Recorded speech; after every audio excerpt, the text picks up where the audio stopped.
1947, when he submitted to the Subcommittee on Fundamental Rights set up by the Constituent Assembly, the Advisory Committee on Fundamental Rights and Minorities. I quote, sir, "Unfortunately for the minorities in India, Indian nationalism has developed a new doctrine which may be called the divine right of the majority to rule the minorities according to the wishes of the majority.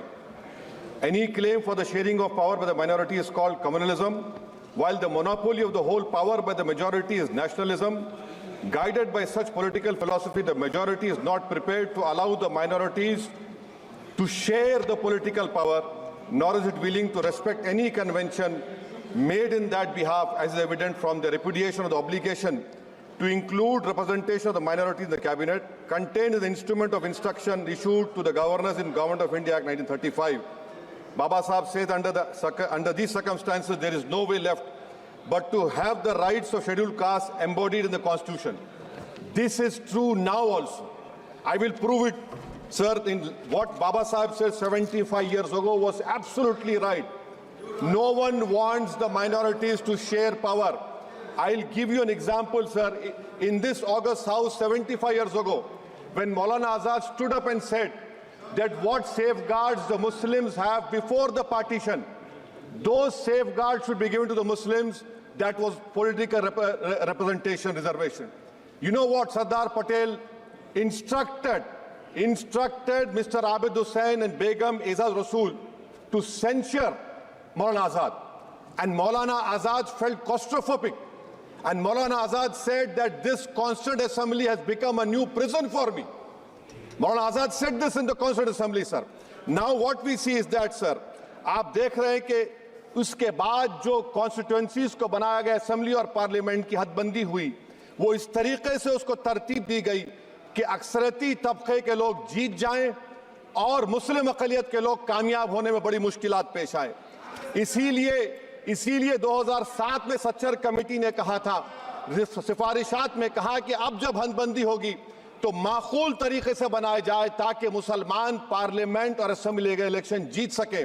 मुझे नहीं मालूम कि अब नए census के बाद जब हदबंदी होगी तो उसकी सिफारिशात को रखा जाएगा या फिर मार्जिनलाइजेशन जो मुसलमानों का हो रहा है 75 साल से वो चलता रहेगा।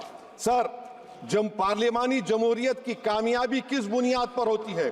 पार्लियामानी जमहूरियत की कामयाबी का पैमाना मैं आपको बताता हूं।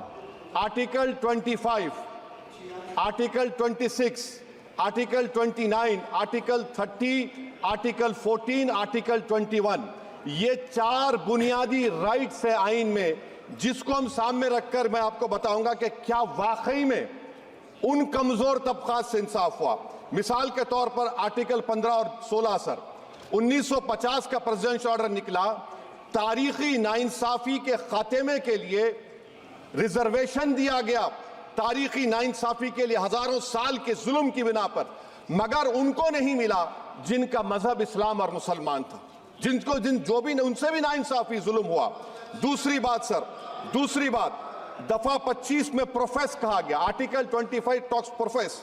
सर, आज मेरी बेटियों को गवर्नमेंट के एजुकेशन इदारों में हिजाब पहनने से रोका जा रहा है, तो ये आर्टिकल 25 का प्रोफेस कहां तक कामयाब हुआ, ये अक्लमंद लोगों पर छोड़ता हूं। प्रैक्टिस, सर, आर्टिकल 25 में अमल करना। कई रियासतों ने ऐसा कानून बना दिया कि आप ये नहीं खा सकते, आप वो नहीं खा सकते, कैटल स्लॉटर एक्ट का एक्ट बना दिया। आप बताइए कि हरियाणा, राजस्थान में पुलिस की अख्तियारात गौरक्षक को दे दिए और उन अख्तियारात का बेजा इस्तेमाल मॉब लिंचिंग में हुआ। किसका हुआ? एक लड़का था साबिर मलिक बंगाल का, मार के पीट कर मार दिया गया। क्यों? क्योंकि उसने बीफ खाया, बाद में मालूम हुआ नहीं खाया। जुनैद और नसीर को गाटमीका के थे, उनको जिंदा जला दिया गया। सर, फिर प्रोपगेट, आप ये आर्टिकल 25 का 3rd सेक्शन प्रोपगेट। आज आप देख रहे हैं कि मुझसे पूछा जा रहा है कि 500 साल पहले तुम्हारी मस्जिद थी, नहीं थी। ख्वाजा अजमेरी की दरगाह कह रहे नहीं है। अरे सर, अगर मैं इस पार्लियामेंट में खोद दूं, इसमें गड़ा कर दूं, तो खाने जहां का हिस्सा मिलेगा तो मेरी हो जाएगी ये। आप बताइए। अब आप देखिए ये प्रोपगेट क्या हो रहा है। अच्छा, जो तब्दीली मजहब का कानून, तब्दीली मजहब, मैं तब्दील मजहब नहीं कर सकता, सरकार से पूछना पड़ेगा मुझे अपना मजहब बदलने के लिए। अगर अंबेडकर आज जिंदा होते तो बाबा साहब को भी कहते हैं कि आप जाकर परमिशन लो तब मजहब बदलना पड़ेगा आपको। ये हालात आज यहां पर पैदा हो चुकी है। सर आर्टिकल 26 देखिए, it gives religious denomination the right to establish and maintain institution for religion charitable. वजीर आजम कहते हैं कि वक्फ का ताल्लुक संविधान से नहीं है। अरे कौन पढ़ा रहा है वजीर आजम को? आर्टिकल 26 पढ़ा लीजिए। आर्टिकल 26 की बात कही गई। मकसद क्या है कि वक्फ की जायदादों को अक्सरियती तबके के लिए छीन कर दे दिया जाए। आप अपनी ताकत की बुनियाद पर छीनना चाह रहे हैं। सर दफा 29 पे आ जाइए, आर्टिकल 29।